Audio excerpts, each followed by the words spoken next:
1996 தேர்தல் நேரத்தில்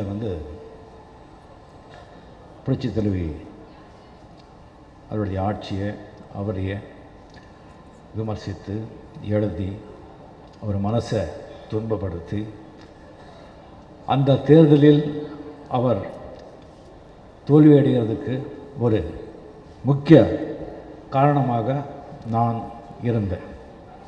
அவருடைய மனசை நான் ரொம்ப பாதிச்சிருந்தேன்.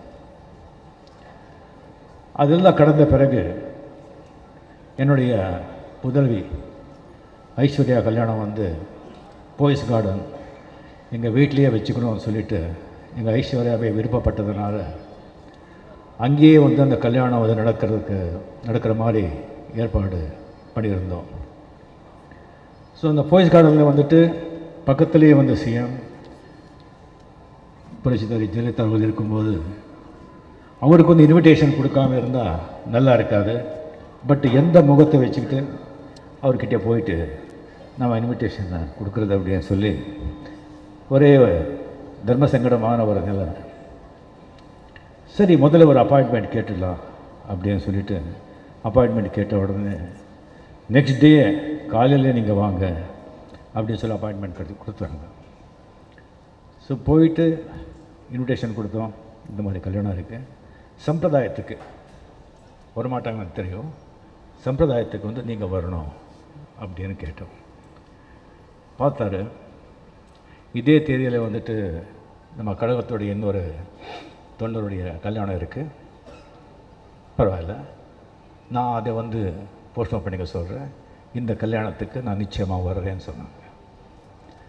சொன்னபடி கல்யாணத்துக்கு அவரே அவர் முன்னிலையில் அந்த கல்யாணத்தை நடத்தி வைத்தாங்க. அந்த மாதிரி ஒரு பொன் மனசு கொண்ட புரட்சி தலைவி அவர்கள் எங்களுக்கு கூட இல்லை. சில சிஷ்யர்கள் குருக்களையே மிஞ்சிடுவாங்க. அதில் புரட்சி தலைவர் ஒருத்தர்.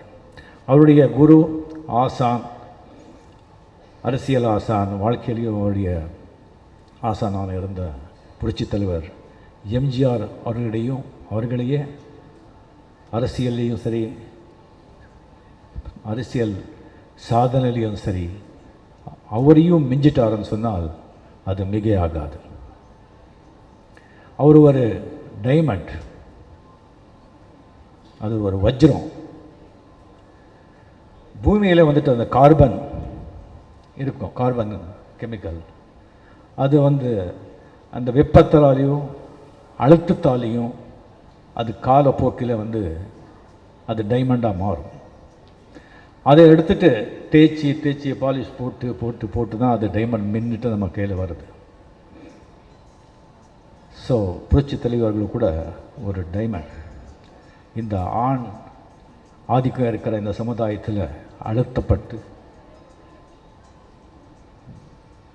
அவருடைய விமர்சனங்களால், இந்த வாழ்க்கையில் அவர் பட்ட துன்பங்களால் தேய்ச்சி ஒரு டைமண்ட் ஆகிட்டு அவர் நம்மளை விட்டு போயிருக்காங்க.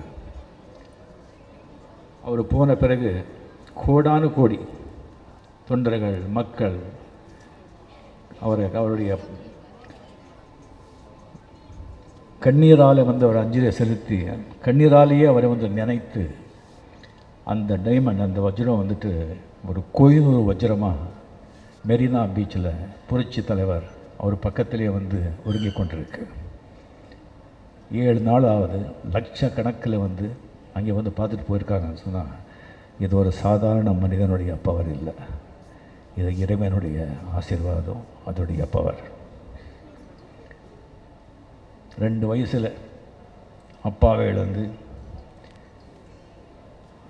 படிக்கணும் அப்படிங்கிற ஆசை இருந்தும், சினிமாவில் நடிக்கிறங்கிற ஆசை இல்லாமல் இருந்தும், அது எல்லாத்தையும் தொடர்ந்து 22 வயசில் அம்மாவை இழந்து அளவில்லா அழகு, அளவில்லா அறிவு, அளவில்லா பேர் புகழ் எல்லா சௌகரியங்களும் இருந்து கல்யாண பாக்கியம் கிடைக்காம, உற்றார் உறவினர்கள் எல்லாம் இல்லாமல் தன்னந்தனியாக வாழ்ந்து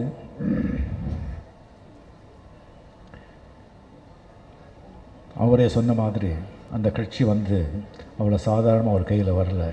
அதுக்காக எவ்வளோ பாடுபட்டு அவ்வளோ பெரிய மாபெரும் கட்சியை வந்து கட்டி காப்பாற்றி அதுக்கு எங்கேயோ கொண்டு போய் எத்தனையோ உதவிகளை செஞ்சு புரட்சி தலைவியாக இருந்தார்.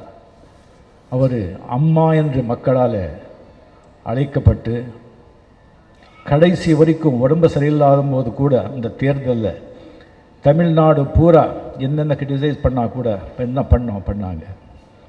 அது எல்லாத்தையும் மீறி தேர்தலில் ஜெயிச்சு ஆட்சியை அதிமுக ஆட்சியில் உட்கார வச்சுட்டு ஹாஸ்பிட்டலுக்கு போகிறத கடைசி மினிட்டு வரைக்கும் அவர் வேலை செஞ்சுட்டே இருந்து ஒரு 10 மணிக்கு போய் ஹாஸ்பிட்டலில் போய் கிட்ட 3 மாதம் குணமடைஞ்சிட்டார் அப்படின்னு சொல்லி நினச்சி குணமடைச்சி டெஃபினெட்லி கொடநாட்டில் போய் கொஞ்சம் ஓய்வெடுப்பார் அப்படின்னு நினச்சிட்டு இருந்த நேரத்தில் கொடநாடில் இருந்த ஆண்டவருடைய நாடுக்கே போய் சேர்ந்துட்டார். அவருடைய ஆத்மா சாந்தி அடையணும். அவர் வாழ்க்கையில் வந்துட்டு நம்ம கற்றுக்க வேண்டியது எவ்வளவோ இருக்குது. துணிச்சல், எதிர்நீச்சல், சோதனைகளை வந்து சாதனை ஆக்கிறது. எத்தனை இடைஞ்சங்கள் எத்தனை வந்தால் கூட அதை சாதித்து நிற்கிறது.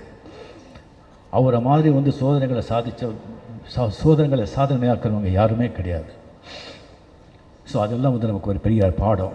அவங்கிறத நம்ம கற்றுக்கணும். அவருக்கு நமக்கு ஒரு உதாரணம். பெண்களுக்கு மட்டும் இல்லை, எல்லாருக்குமே நமக்கும் எவ்வளோ சோதனைகள் வருது. அவங்கள வந்து மைண்டில் வச்சுக்கிட்டு அவர் மாதிரியே நாம் நடந்தால் குடும்பத்தில், உறவினர்கள் மத்தியில், சமுதாயத்தில் நாமளும் சந்தோஷமாக நிம்மதியாக பேரோடு வாழுவோம். அவர் ஆத்மா எப்போவுமே பெரிய ஆத்மா, அது மகாத்மா ஆயிடுச்சு. அவருக்கு என்னுடைய கண்ணீர் அஞ்சலி. என்னுடைய மிக நெருங்கிய நண்பர் சோ ராமசாமி அவர்கள், அவர் எப்படி சொல்கிறதுன்னு தெரியல, அந்த மாதிரி ஒரு மனிதரை வந்து பார்க்கவே முடியாது. மறைஞ்ச புரட்சி தலைவர்களுக்கு நண்பர்கள் கிடையாது. ஒரே ஒரு ரொம்ப ரொம்ப ரொம்ப நெருங்கிய நண்பர்னு சொன்னால் சோ ராமசாமி அவர்கள் தான். இவன் சச்சம்மா கூட அவங்க ரொம்ப ஃப்ரெண்டு. சோ ராமசாமி அவர்கள் வந்து ரொம்ப ரொம்ப ஃப்ரெண்டு. அவர் இறந்த சரி 14 மணி நேரத்துலேயே அவரும் இறந்து போகிறாங்க அப்படிங்கிறது நினச்சா அது ஏதோ ஒரு உறவு அவங்க 2 பேருக்குள்ளே இருக்குது அப்படிங்கிறது நல்லா தெரியுது. சோ ராமசாமி பற்றி சொல்லணும்னு சொன்னால் அவர் வாச்சா காயா வாச்சா மனசா அப்படின்னு சொல்லுவாங்க. என்ன சொல்கிறாங்களோ அதுதான், என்ன நினைப்பாங்களோ அதான் சொல்லுவாங்க, என்ன சொல்லுவாங்களோ அப்படி தான் நடந்துப்பாங்க.